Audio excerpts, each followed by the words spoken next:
এই যে দেখতেছেন আল্লাহর ঘর মসজিদ, ভিতরের অংশ দেখেন কত সুন্দর, আর বাইরের অবস্থা। জানালার সাথে লেগে থাকা এই ঝাপগুলার ভিতরে পোকামাকড় থাকতে পারে, এবং কি পোকামাকড় মসজিদের ভিতরে যায় মানুষকে ক্ষতি করতে পারে। এই ঝুপগুলা পরিষ্কার করার দায়িত্ব আমাদের সকলের। তবে সবাই তো আর এগুলা পরিষ্কার করবে না, কিন্তু কাউকে না কাউকে তো পরিষ্কার করতে হবে। এই কাজগুলা করলে মানুষের দিল পরিষ্কার হয় মসজিদের এই কাজগুলা করলে। এই জন্য আমরা সবাই নিজের থেকে আমরা এই কাজগুলো করার চেষ্টা করবো। যারা এই কাজগুলো করে মানুষ তাদেরকে ছোট মনে করতে পারে, কিন্তু আল্লাহর কাছে তাদের দাম অনেক বেশি। মানুষ কি বলে সেটা দেখার বিষয় না, আল্লাহর কাছে যার মর্যাদা বেশি সে দুনিয়ার মানুষের কথা পরোয়া করে না, আল্লাহর ভালোবাসাই তার জন্য যথেষ্ট। যার সাথে আল্লাহ আছে লোকে তাকে ছোট বানাতে চাইলেও ছোট বানাতে পারবে না। যার মর্যাদা আল্লাহ বাড়ায় তার মর্যাদা মানুষ কেমনে কমায়।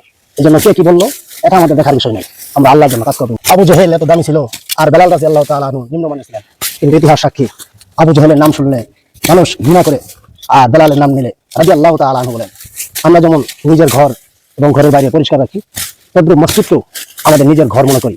মসজিদ ভিতর এবং বাহির পরিষ্কার রাখি, যতটুকু আমাদের সম্ভব হয়। হতে পারে এর ওসিলা করে কিয়ামতের মুসিবতের দিন আল্লাহ তাআলা আপনাকে আমাকে মাফ করে দিতে পারেন। সম্মানিত ভাইরা, আমাদের আমল দিয়ে জান্নাতে যাওয়া কঠিন, কিন্তু আল্লাহ তাআলা তো ওসিলা খুঁজবেন। আমার যদি কোনো ওসিলা ভালো থাকে, হতে পারে এই ওসিলা দিয়ে আল্লাহ তাআলা কিয়ামতের দিন মাফ করে দিবেন।